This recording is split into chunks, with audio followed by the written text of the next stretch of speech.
Նախ ասեմ, որ ուրեմն համաձայնությունը հրադադարի չի հարկվում,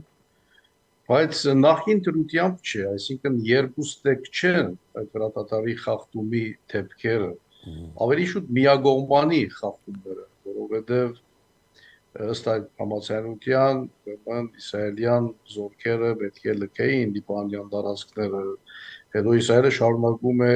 հրթիռագործել անօդաչու սարքերով, անվերջ շրջակայում է լիբանանյան օդային տարածքներում, ուրեմն թիրախների է խփում։ Գիտեք այն հայտարարությունը, որի դուք ակնարկեցիք,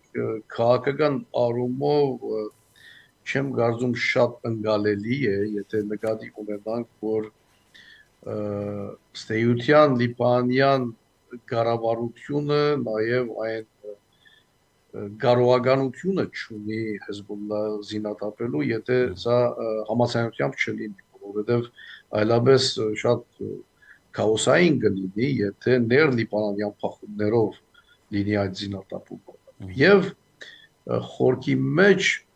ուրեմն այդ համաձայնությունը պետք է կայանա Իրանի հետ, որովհետև Հեզբոլլահը բարձ է, որ Իրանի Հասարակության ներքո գործող ռազմաքաղաքական միավոր է եւ ուրեմն Իրանի հետ այդ տածող բանակցություններում, հատկապես Վաշինգտոն-Թեհրան գծի վրա չի պասարվում, ավելի ճիշտ շատ դրամապանական է, որ նաև այս օրակարգի այս կետը ներառվել է։ Ուրեմն լիբանանյան կառավարությունից ակնկալելը, որ Հեզբոլլահը զինաթափի, կարծում եմ քաղաքականորեն շատ իրատեսական չէ։ Քաղաքական դրամապանությամբ սա ուրեմն Իրան-Վաշինգտոն տարածաշրջանային մակարդակի վրա կայանալիք համաձայնությունների կետերից մեկն է,